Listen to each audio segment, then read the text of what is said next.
አቶ ላይ ባየው ነገር በጣም ደነገጠ። እንግዲህ ከአሁን በፊት ሰላምን በጣም ሲሰድባት ነበረ። ምክንያቱም ሜሮን ያልሆነ የሆነው ሁሉ ስለሷ ቀበጣጥራ ስለነገረችው አምኗት ስለነበረ በጣም እየሰደባትና ከፍ ዝቅ ሲያደርጋትና ሜሮን ንግስት ናት፣ የዚህ ቤት ንግስት ናት፣ ምንም እንዳትናገረት፣ እሷን ያዘዘችሽን ታዘዥ፣ አይ ካልሽ ደግሞ ስራውን ለቀሽ መውጣት ትችያለሽ ብሏት ነበረ ከቤት የወጣው።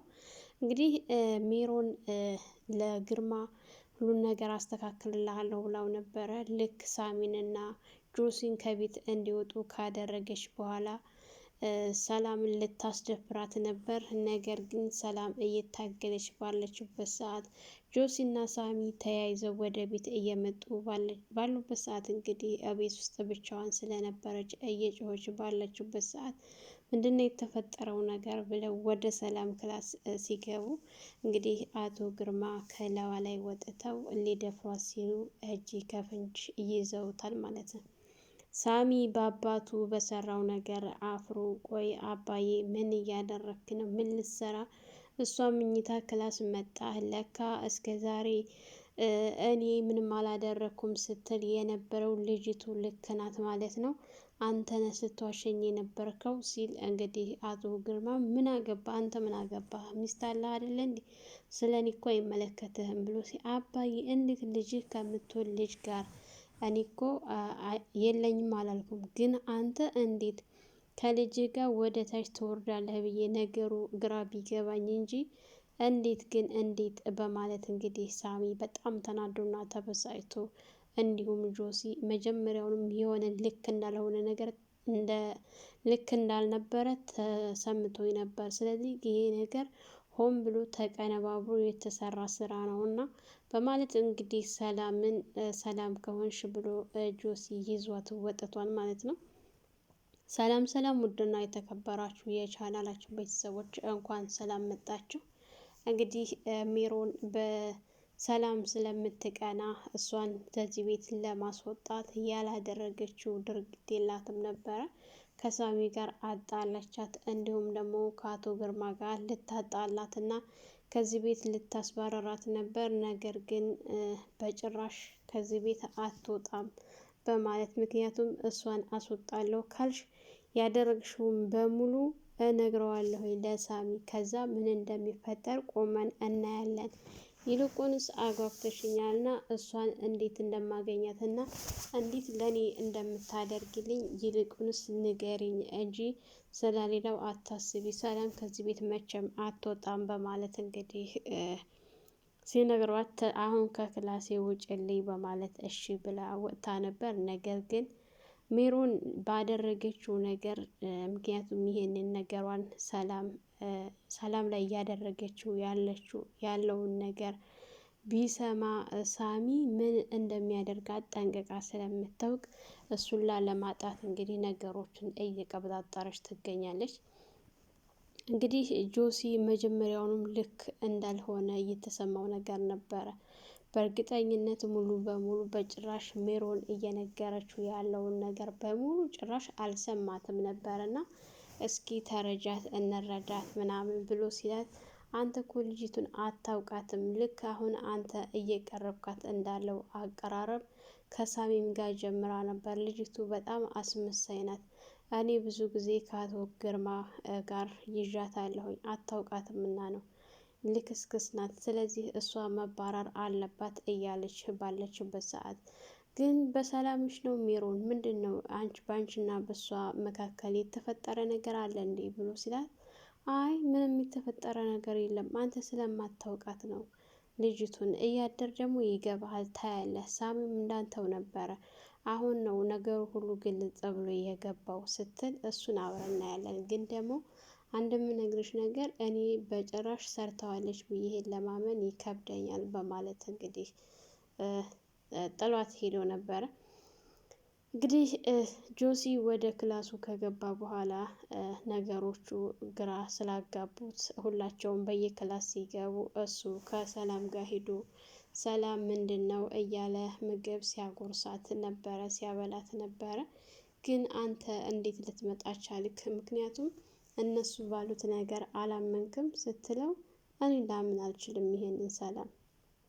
ይልቁንስ ካልደበረሽ አንቺ ብትነግሪ ደስ ይለኛል እያላት ሁሉንም ነገር በዝርዝር እየነገራት ነበረ። እንግዲህ እሷ የግዴታ ስራዋን መስራት ስለነበረባት ጆሲ ምግብ ካበላት በኋላ ሲወጣላት እሷ ወደ ኪችን ስትገባ እንግዲህ ጆሲ በተደጋጋሚ እየተመላለሰ እያያት ስለነበረ ሰላም የት ነሽ? እኔ እኮ ክላስሽ መስለሽኝ እዛ ሄጄ ነበር እና የለሽም። ቆይም ለስራ እኮ ትደርሺ ነበር ወይም ደግሞ እኔ ምግብ እሰራለሁኝ ለምን መጣሽ ብሎ እያወራት ባለ ሰዓት አረ ችግር የለውም ጆስዬ ስለተረዳኸኝ ስለ ሁሉም ነገር አመሰግናለሁኝ ብላ ስትለው ምስጋና እኮ አያስፈልገውም ይሄ ሰላም ብሎ እንግዲህ አንዳንድ ወሬ እያወሩ ባሉበት ሰዓት እኔ ምልሽ ስለተፈጠረው ነገር ትነግሪኛለሽ?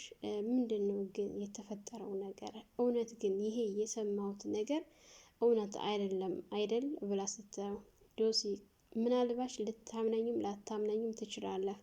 የሰማኸው ነገር ሁሉ ውሸት ነው። በፍጹም እኔ ይሄን አላደረኩም ብላ ልታስረዳው ስትል እንግዲህ ይቺ ሾካካ ሜሮን ወደ እነሱ መታ አንቺ ምንድን ነው ዛሬም ምግብ አልሰራሽም እንዴ? ጾማችንን ልታሳድሪ ልታወይ ነው እንዴ ሀሳብሽ? ዝም ብለሽ ተገተረሽ ወሬሽን እያወራሽ ስትላት አረ አለ ትዬ ምግብ ስትላት ነው በራሱ ጊዜ ተሰርቶ ይጠብቀኛል ብሽ ነው እንዲህ ካልሰራሽው ወሬው ማን ያወራልሻልና ነው እምትሰሪው ብላ እላፊት ላፊ ቃላቶችን ስትናገር ጆሲ በሁኔታው ግራ ተጋብቶ እኔ ነኝ መጥቼ ስራ ያስፈታኋት ሰላም ይቅርታ እሺ ወደ ስራሽ ቀጥይ በማለት እንግዲህ ጥሏት ሄዶ ነበረ። ነገር ግን እሷ ምን ልትይ ነበረ አንቺ ነገረኛ ብላ ስትላት ሁሉንም ነገር ነግረዋለሁ ታያለሽ አሳምነዋለሁ እሱም ማሳመን አያቅተኝም። ምንም እንኳን ሳሚ ለአንቺ ተደርቦ እኔን እንደዚህ ቢለኝም ነገር ግን አንድ ቀን እውነታው ሲገባው ያኔ ይቅርታ ይጠይቀኝ። አንቺ ማን ስለሆንሽ ነው ይቅርታ የሚጠይቅሽ? በማለት እንግዲህ ስትመታት ነበረ። በጣም አዝና እንግዲህ እሷን እየመታቻት ባለበት ሰዓት ሳሚ ሲመጣ ቆይ ምንድን ነው እየተፈጠረ ያለው? አታያትም እኔ ስራ አልሰራ ብላ እኮ በቃ ከኔ ጋር ሆነ እልክ ከምትጋባው ስራ አልሰራም እያለች ነው ብላ ስትለው እንግዲህ ሜሮን ሰላም ስራሽን የምትሰሪ ከሆነ በአግባቡ ስራሽን መስራት አለብሽ። ስራሽን የማትሰሪ ከሆንሽ ደግሞ ይህን ቤት ለቀሽ መውጣት አለብሽ። ሜሮን የዚህ ቤት ንግስት ናት ብሎ ሲላት እንግዲህ ሜሮንም በደስታ አረችን ተዋት የኔ ፍቅር በማለት እንግዲህ ሳሚን ይዛው ስትሄድ፣ ነገር ግን ሰላም በጣም ነበረ ቅስሟ የተሰበረው ማለት ነው። ምክንያቱም እንዴት እንደዚህ አይነት ቃላት ይናገረኛል፣ እንዲህ አይነት ንግግር ያወጣል ካፉ በማለት በጣም ነው ያዘነችበት። ምንም ቢሆን ጥሩ ተቀራርበው በጥሩ ሲያወሩ የነበሩ ሰዎች በአንድ ጊዜ እንደዚህ ገልብጥ ሲልባት በጣም ነው ያዘነችውና ልቧ የተሰበረው ማለት ነው። እንግዲህ ሜሮን የሰራችው ስራ አላስቀምጥ አላስተኛ ብሏታልና ሳሚን መኝታ ክላስ ይዛ ከገባች በኋላ ወደ አቶ ግርማ ክላስ ስትሄድ አንቺ ልጅ ምን ነው እግር አበዛሽ? መመላለስ አብዝተሻል። ምንድን ነው የምትፈልጊው? አላማሽ ምንድን ነው ብሎ ሲላት እኔ ምልህ ሁሉንም ነገር አውቃለች እኮ የሚጥል በሽታ እንደሌለባት ነቅታብናለች ምናምን ብላ ስትል እንዴት ልታውቅ ቻለች? አላውቅም ብቻ እርግጠኛ ሁና ስትከራከረኝና ስትነግረኝ ነበረ የሚጥል በሽታ እንደሌላት። ምክንያቱም እንግዲህ አቶ ግርማና ሜሮን እያወሩ በነበረበት ሰዓት በር ላይ ተለጥፋ ሁሉንም ነገር ስለሰማች ቢያንስ ይሄ በሽታ ባለመኖሩ በጣም ነበረ ደስተኛ የሆነችው። የሚጥል በሽታ እንደሌላት ስታውቅ ደስተኛ ሆና ነበረ። እነሱ አሁን በእነሱ ቤት ማንም የሚያውቀው የለም ብለው ነበር። ግን እሷ ፈጣሪ ሲረዳት ነገሮችን በራሷ ጆሮ እንድትሰማ አድርጓታል ማለት ነው። እንግዲህ ይህ ነገር በጣም ሰላም እየነሳት ነው ያለው በአሁን ሰዓት ላይ ሜሮንን እንዴት ምናምን ብሎ አቶ ግርማ ግራ ቢጋባም ነገር ግን ክላሴን ለቀሽ ውጪልኝ ብሎ ሲላት እሺ በማለት ክላሷን ለቃ ወጥታ ነበረ። እንግዲህ አቶ ግርማ በድጋሚ ሜሮን እንደዚሁ ክላስ ተቀምጣ ያገኛት በእርግጠኛ ነኝ ሳሚ ይሄ ክላስ እየመጣሽ እዚህ የምትገቢው ነገር ከሰላም ጋር ሳይሆን ሌላ ነገር እንዳለን የሚያስጠረጥረው ከአንቺ ጋር ነው። ስለዚህ ክላሴን ለቀሽ ውጭልኝ በማለት ሲያባረራት ነበረ ማለት ነው።